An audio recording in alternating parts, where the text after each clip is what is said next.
Hello everybody, my name is Lisa Reynoso. I am here to share a little something that I've been thinking about for the past few days, or not few days, sorry. My husband just came in the room and now I'm distracted. Do you need something? Anyway, never mind. I can't start over. Did you get a mail? I did. Nothing for you. So, let's start that over, shall we? Something I've been thinking about for the last day or so. And just to give you a little background, I am an associate director for Nedley Depression and Recovery Program in Portland that is going on right now. We have one more week before it's over. And one of the things that we encourage our participants to do is to be positive, not to be negative, especially not to be negative, to think positively when they feel a negative thought coming on, like I don't like, to find a way to express it without being negative, like I would prefer, some, and then say what you would prefer instead of what you don't like. That kind of idea. So,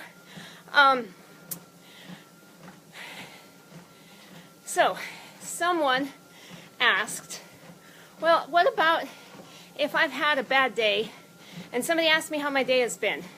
Should I be honest and just tell them, no, it's been a horrible day? Well, that would be not so positive, would it? It would be kind of negative. Or should they say something like, oh, I'm having the best day of my life, and it's not really true, Do we lie, or do we tell the truth?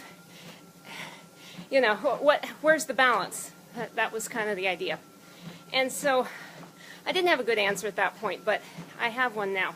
And I thought I would share it with everybody so that y'all can benefit.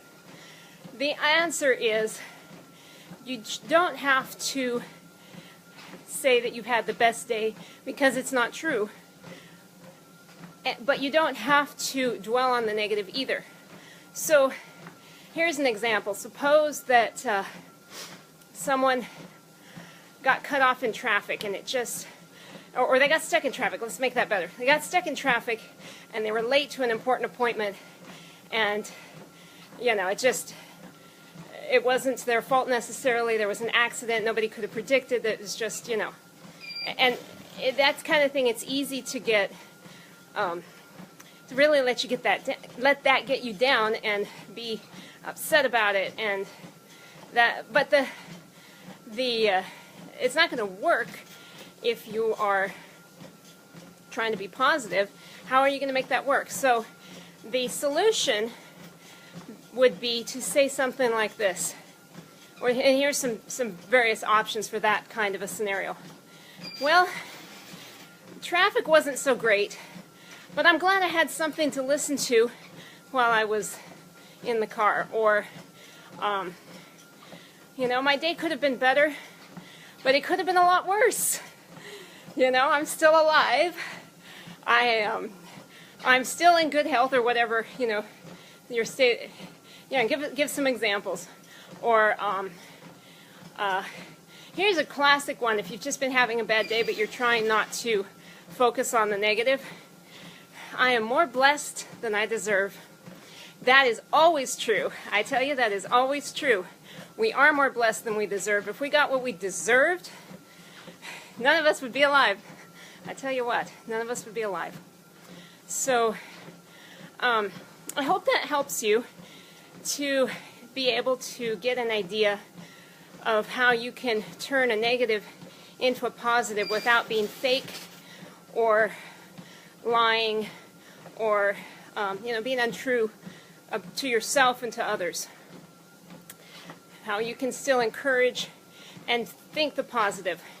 I would encourage you, if you are interested in learning more about this kind of thing, to look into things like cognitive behavioral therapy. Research on that. Look up anything by Dr. Nedley.